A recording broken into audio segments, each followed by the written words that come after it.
멧돼지. 저 도심이죠? 에 둔산동. 어머머, 와 진짜 빠르다. 그렇게 빠른 줄 몰랐어요. 그러니까요.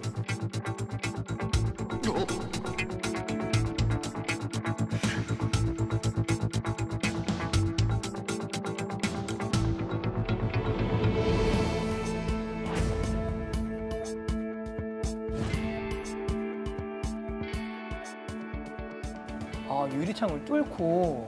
아이고야. 쟤도 이제 놀래가지고. 아우 세상에.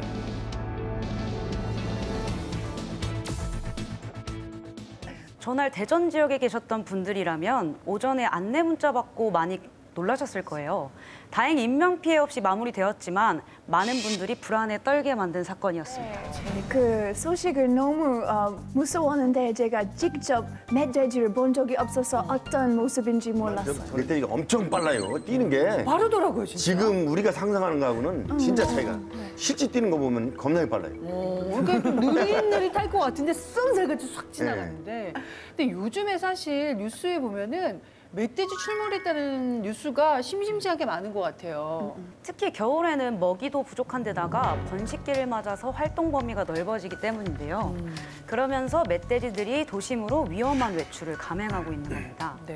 게다가 계속해서 멧돼지 포획수가 늘어나고 있는 상황인데요. 대전 지역에서만 작년에 368마리를 포획했는데 올해 10월 기준으로만 하더라도 470여 마리를 포획했습니다. 이렇게 지켜볼 수만은 없는 노릇이잖아요. 그래서 대전시에서는 5개 자치구에 유해 야생동물 포획단을 두고 포획 활동을 진행하고 있습니다.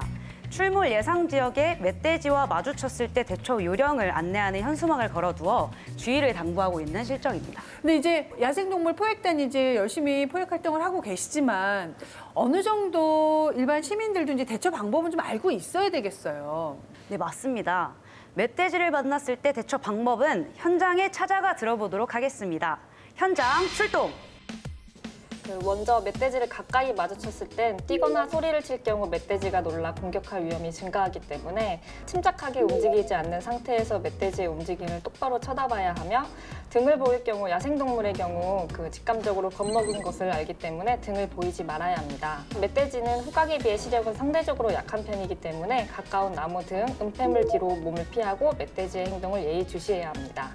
만약 공격 위험을 감지한다면 멧돼지가 올라오지 못하는 높은 곳으로 신속히 이동하거나 가방 등으로 갖고 있는 물건으로 몸을 보호해야 합니다. 일정 거리에서 발견을 하였을 땐 조용히 뒷걸음질하여 시설물 뒤나 높은 곳으로 피합니다. 절대 무리하게 멧돼지에게 접근하지 마시고 가까운 은폐물에 몸을 재빨리 숨긴 뒤 조용히 지켜봐야 합니다. 또 멧돼지를 마주치신다면 대처 방법을 따른 후에 즉시 112 또는 119에 신고해 주시고 피해를 막아주세요. 그럼 두 번째 현장으로 가볼까요? 출동!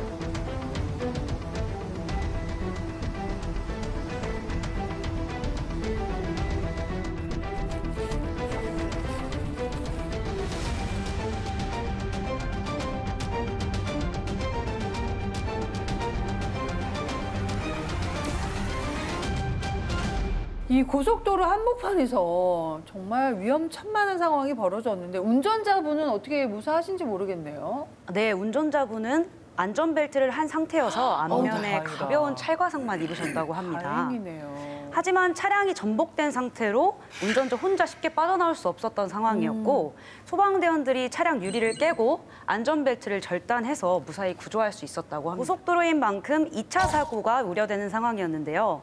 다행히 차량 통행이 적어서 사고는 일어나지 않았습니다. 하지만 현장을 수습하는 데는 진땀을 뺐다고 해요. 그러게요. 보기만 해도 정말 아찔했는데 이 화물차 무게만 해도 엄청나게 무거웠을 것 같은데 그걸 어떻게 또 일으켰네요. 차량 무게만 24톤이라 24톤. 대형 화물차니까. 넘어진 차량을 바로 세우는 것부터가 난관이었다고 하는데요. 대형 견인차 3대나 불러서 차량을 일으켰고요. 또 화물차에 실려있던 화학 물질을 처리하느라 무려 3시간이나 걸렸다고 합니다. 그 안에 도대체 뭐가 들어있었어요? 위험한 거 아닌가요? 이 화학물질은 디메틸 카보네이트라는 가연성 액체였는데요. 주로 휴대전화 케이스를 만들 때 사용되는 물질입니다. 그런데 이 물질이 사람에게 노출되면 호흡곤란과 같은 부작용을 일으킬 수 있어서 굉장히 위험하다고 하는데요. 다행히 유출되지 않고 현장을 잘 수습됐다고 합니다. 아우 진짜 하마터면 큰 사고로 이어졌을 뻔했네요. 네, 맞습니다. 좀 더 자세한 이야기는 당시 사고 현장에 출동했던 소방관에게 들어보도록 하겠습니다. 현장 출동! 저희 서산은 국내 3대 석유화학단지 중 한 곳인 대산 석유화학단지가 있어 오염물질을 수송하는 대형 화물차의 통행 빈도가 높은 편입니다. 그로 인해 종종 대형 화물차 사고가 발생하고 있습니다.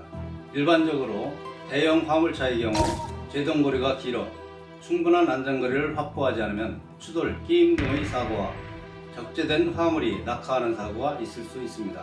특히 오염물질 운송 차량의 경우 오염물 안전관리법에 따라 소방안전원에서 교육을 이수한 사람에 한해 운송 자격이 부여됩니다. 또한 차량 시설, 정기정연표와 오염물질 안전카드, 완공검사 필증을 차량에 비치하여야 하며 장거리 운송 시 2인 이상의 운전자를 두도록 법으로 정해져 있습니다. 운행 중 사고가 발생하지 않도록 방어운전을 생활화하고 평소 타이어 점검, 교체 등 정기적인 점검과 장거리 운행 시 적절한 휴식을 취해 주시기 바랍니다. 뭐 고속도로에서는 뭐 어떤 사고든 큰 대형 사고로 발전할 수 있기 때문에 위험하지만 이런 대형 화물차의 경우에는 그 위험성이 훨씬 더 큰 것 같아요. 최근 5년간 고속도로에서 발생한 교통사고 사망자는 모두 1,079명이라고 하는데요. 이 중 화물차 사고로 인한 사망자는 무려 48.5%라고 합니다. 근데 뉴스 외에도 저도 이렇게 운전하면서 가다 보면은 사고가 요즘 굉장히 빈번하게 일어나는 것 같더라고요. 예, 그래서 더 안전하게 안전벨트도 잘 매고 전방 주시도 잘해야 될 것 같아요. 그래서 안전장치나 속도 제한을 규정해서 사고를 미연에 방지하고 있습니다. 예를 들어 3.5톤 이상의 화물차에는 최고 속도가 시속 90km를 넘지 못하도록 하는 최고 속도 제한 장치를 설치하도록 하고 있고요. 8.5톤 이상의 대형 화물차는 전방에 장애물을 발견했을 때 속도를 줄여주는 전방 추돌 방지 장치와 차로를 이탈하였을 때 경고음이 울리는 차로 이탈 경고 장치를 의무적으로 달게 되어 있습니다. 그러니까 이제 대형 화물차로 인해서 사고가 큰 피해로 이어지는 만큼 운전하시는 분들은 모두가 조심하시고 또 방어 운전도 좀 필요하겠다는 생각이 드네요. 네, 도로 위에서는 늘 조심하시는 것 명심하시고요. 언제 어디서나 안전한 대한민국이 되는 그날까지 거북이 사건 수첩 끝까지 추적하겠습니다.